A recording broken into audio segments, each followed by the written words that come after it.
नमस्कार दोस्तों, आज मैं आपके लिए बहुत ही विशिष्ट क्लास लेकर आई हूँ जो करंट की दृष्टि से भी और जीके की दृष्टि से भी बहुत ही महत्वपूर्ण है।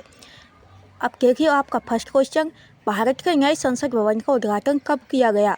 तो 28 मई 2023 को नई संसद भवन का उद्घाटन किया गया। दोस्तों, ये नया संसद भवन बना है, उससे संबंधित महत्वपूर्ण क्वेश्चन है जो छोटी से छोटी और बड़ी से बड़ी एग्जाम में पूछे जाएंगे। भारत के नए संसद भवन का उद्घाटन 28 मई को किसके द्वारा किया गया? तो हमारे वर्तमान प्रधानमंत्री नरेंद्र मोदी द्वारा संसद भवन का उद्घाटन किया गया था। नेक्स्ट क्वेश्चन, नए संसद भवन का वास्तुकार कौन है? यानी कि नए संसद भवन का वास्तुकार कौन है? तो आपको इसमें बताना है। तो नए संसद भवन का वास्तुकार विमल पटेल है। दोस्तों, ये आपकी हर एग्जाम की दृष्टि से बहुत ही इंपॉर्टेंट क्लास है, इसलिए इसको आप ध्यान से देखिएगा। नए संसद भवन का निर्माण टाटा प्रोजेक्ट ने किया है, जबकि इसकी डिजाइन को अहमदाबाद की company SCP design and management private limited ने अंजाम दिया है। नेक्स्ट क्वेश्चन, नए भवन को बनाने में लगभग कितने करोड़ रुपए खर्च हुए हैं? तो 1200 करोड़ रुपए लगभग नए भवन को बनाने में खर्च हुए हैं। दोस्तों, वीडियो में कुछ ज़्यादा बड़ी हो गई है, इसलिए एक दो क्वेश्चन इसके आपको कम दिखाई देंगे। इनको मैं आपके लिए दो बार रिपीट कर दूंगी। नए भवन को बनाने में लगभग कितने करोड़ रुपए खर्च हुए हैं? तो लगभग 1200 करोड़ रुपए नए भवन को बनाने में खर्च हुए हैं। और दोस्तों, पुराने भवन को बनाने में कितने रुपए खर्च हुए थे? तो 83 लाख। पुराने संसद भवन को बनाने में मात्र 83 लाख रुपए खर्च हुए थे। नेक्स्ट क्वेश्चन, नए भवन के लोकसभा चैम्बर में कितने सदस्यों के बैठने की क्षमता है? यानी नए भवन के लोकसभा चैम्बर में कितने सदस्यों के बैठने की क्षमता है? तो 888 सदस्य। 888 सदस्य नए भवन के लोकसभा चैम्बर में 888 सदस्य और राज्यसभा चैम्बर में 384 सदस्य बैठ सकते हैं। दोनों सदनों की संयुक्त बैठक होने पर लोकसभा कक्ष में कुल 1280 सदस्यों के बैठने की व्यवस्था की गई है। नेक्स्ट क्वेश्चन देखते हैं दोस्तों, नए संसद भवन की आधारशिला कब रखी गई थी? यानी इसकी आधारशिला कब रखी गई थी? तो 10 दिसंबर 2020 को नए संसद भवन की आधारशिला रखी गई थी। PM मोदी ने 10 दिसंबर 2020 को नए संसद भवन की आधारशिला रखी थी और 3 साल से कम समय में यह बनकर तैयार हो गया। 64,500 वर्ग मीटर में फैली एक 4 मंजिला इमारत त्रिकोणीय आकार की है। यानी कि नई संसद भवन 4 मंजिला है और इसका आकार त्रिकोणीय है, यानी त्रिकोणीय आकार की है। अब हमारी पुरानी संसद भवन गोलाकार थी और 64,500 वर्ग मीटर क्षेत्र में फैली हुई है 4 मंजिला इमारत, जो कि त्रिकोणीय आकार की है। चलिए दोस्तों, नेक्स्ट क्वेश्चन देखते हैं। दोस्तों, अगर आपको मेरी वीडियो पसंद आई हो तो आप इसे ज़्यादा से ज़्यादा लाइक, शेयर एंड सब्सक्राइब कीजिएगा। नेक्स्ट क्वेश्चन, संसद भवन में कितने प्रवेश द्वार हैं? दोस्तों, संसद भवन में कितने प्रवेश द्वार हैं? तो संसद भवन में 3 प्रवेश द्वार हैं। यानी कि संसद भवन में 3 प्रवेश द्वार हैं। इस इमारत के 3 मुख्य द्वार हैं और उनका नाम है ज्ञान द्वार, शक्ति द्वार, कर्म द्वार। इसमें VIP सांसदों और आगंतुकों के लिए अलग अलग प्रवेश द्वार हैं, यानी सभी के लिए अलग अलग प्रवेश द्वार हैं। नेक्स्ट क्वेश्चन, नई संसद में लोकसभा कक्ष की थीम क्या है? यानी लोकसभा कक्ष की थीम क्या रखी गई है नई संसद भवन में? तो नई संसद भवन में लोकसभा कक्ष की थीम रखी गई है। इसका आंसर देना है आपको दोस्तों। तो राष्ट्रीय पक्षी मोर, जो हमारा राष्ट्रीय पक्षी मोर है, वही लोकसभा कक्ष की थीम रखी गई है। दोस्तों, इन क्वेश्चनों के साथ मैं इसका वर्णन भी आपको विस्तार से समझा रही हूँ। नेक्स्ट क्वेश्चन, नई संसद में राज्यसभा कक्ष की थीम क्या है? यानी राज्यसभा कक्ष की थीम क्या है? तो राज्यसभा कक्ष की थीम राष्ट्रीय फूल कमल है और लोकसभा कक्ष की थीम राष्ट्रीय पक्षी मोर थी और राज्यसभा कक्ष की थीम राष्ट्रीय फूल कमल है। आपका आंसर होगा C। चलिए दोस्तों, आपका नेक्स्ट क्वेश्चन जो कि 10 नंबर का है उसको देखते हैं।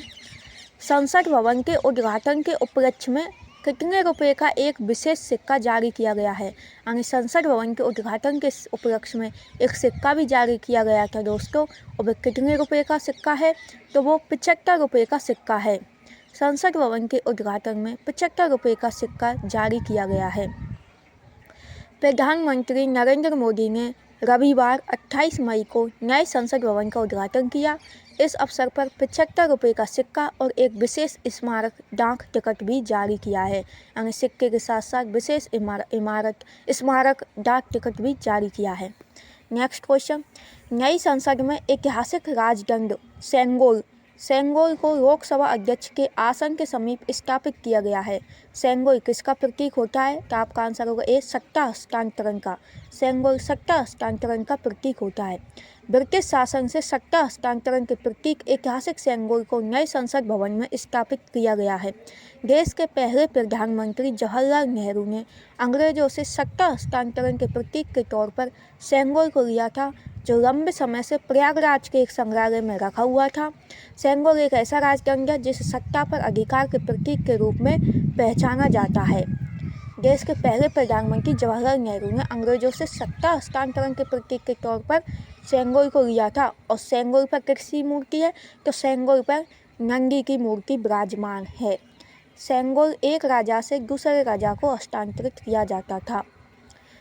सेंगोल एक ऐसा राजदंड है जिसे सत्ता पर अधिकार यानी कि सत्ता पर अधिकार के प्रतीक के रूप में पहचाना जाता है। और जब सन 1947 में हमारा भारत आज़ाद हुआ था, उस दिन इसको 14 अगस्त को रात को हमारे प्रथम प्रधानमंत्री जवाहरलाल नेहरू को सत्ता हस्तांतरण के रूप में दिया गया था अंग्रेजों के द्वारा। सत्ता हस्तांतरण के रूप में सेंगोल पर सोने की परत चढ़ी हुई है और यह एक चांदी से बना हुआ दंड है जिस पर सोने की परत चढ़ाई गई है। और सेंगोल के ऊपर नंदी की मूर्ति विराजमान है।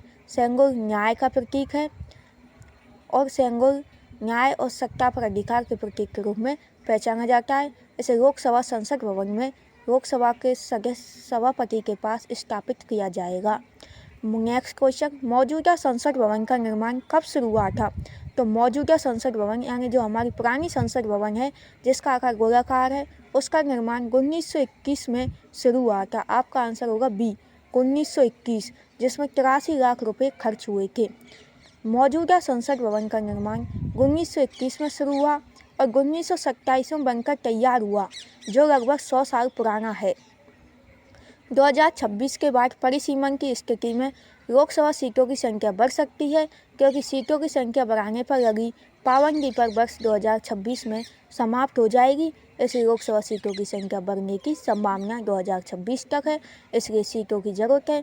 इसलिए उस लोकसभा में सीटों की संख्या भी कम थी और नई संसद भवन में सीटों की संख्या भी काफ़ी बहुत ज़्यादा है। चलिए दोस्तों, आपका नेक्स्ट क्वेश्चन देखते हैं।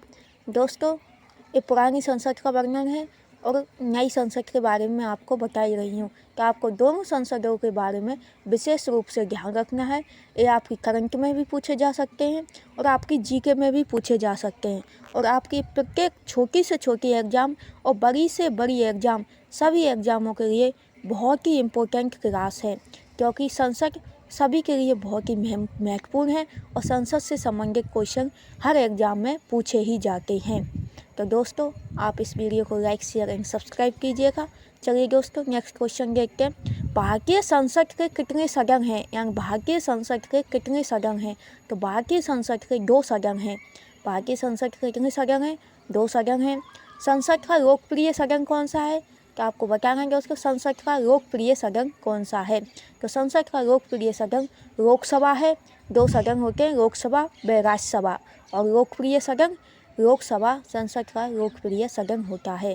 नेक्स्ट क्वेश्चन, संसद के किस सदन को प्रतिनिधि सभा भी कहा जाता है? यानी कि प्रतिनिधि सभा किस संसद को कहा जाता है? तो लोकसभा को प्रतिनिधि सभा भी कहा जाता है। नेक्स्ट क्वेश्चन देखते हैं। संसद का स्थायी सदन कौन सा है? यानी संसद का ऐसा कौन सा सदन है जो स्थायी होता है? तो राज्यसभा। राज्यसभा एक स्थायी सदन है जिसका कभी विघटन नहीं होता है। यहाँ पे प्रत्येक 3 वर्ष में सदस्यों की संख्या में चेंज हो जाता है। भारतीय संसद में शामिल है, यानी भारतीय संसद में कौन कौन शामिल है? केवल लोकसभा, केवल राज्यसभा, केवल लोकसभा एवं राज्यसभा। भारतीय संसद में लोकसभा, राज्यसभा एवं राष्ट्रपति तीनों ही शामिल हैं।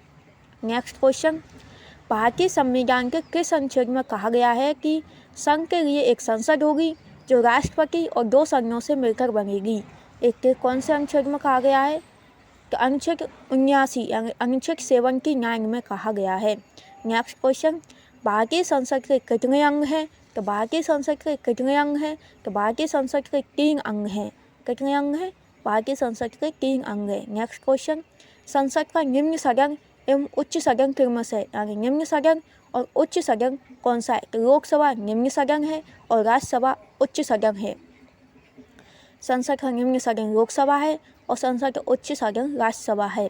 लोकसभा का प्रत्येक 5 वर्ष में विघटन हो जाता है और नई सभा का निर्माण होता है, और यह निम्न सदन है, और उच्च सदन राज्यसभा है जिसका कभी विघटन नहीं होता। नेक्स्ट क्वेश्चन, संसद के 2 क्षेत्रों के बीच अधिकतम कितना अंतराल दिया जा सकता है? यानी संसद के 2 क्षेत्रों के बीच अधिकतम ज़्यादा से ज़्यादा कितना अंतराल दिया जा सकता है? तो ज़्यादा से ज़्यादा 6 महीने का अंतराल दिया जा सकता है। आपका आंसर होगा सी, 6 महीना। संसद के कितने सत्र होते हैं? यानी संसद के कितने सत्र होते हैं?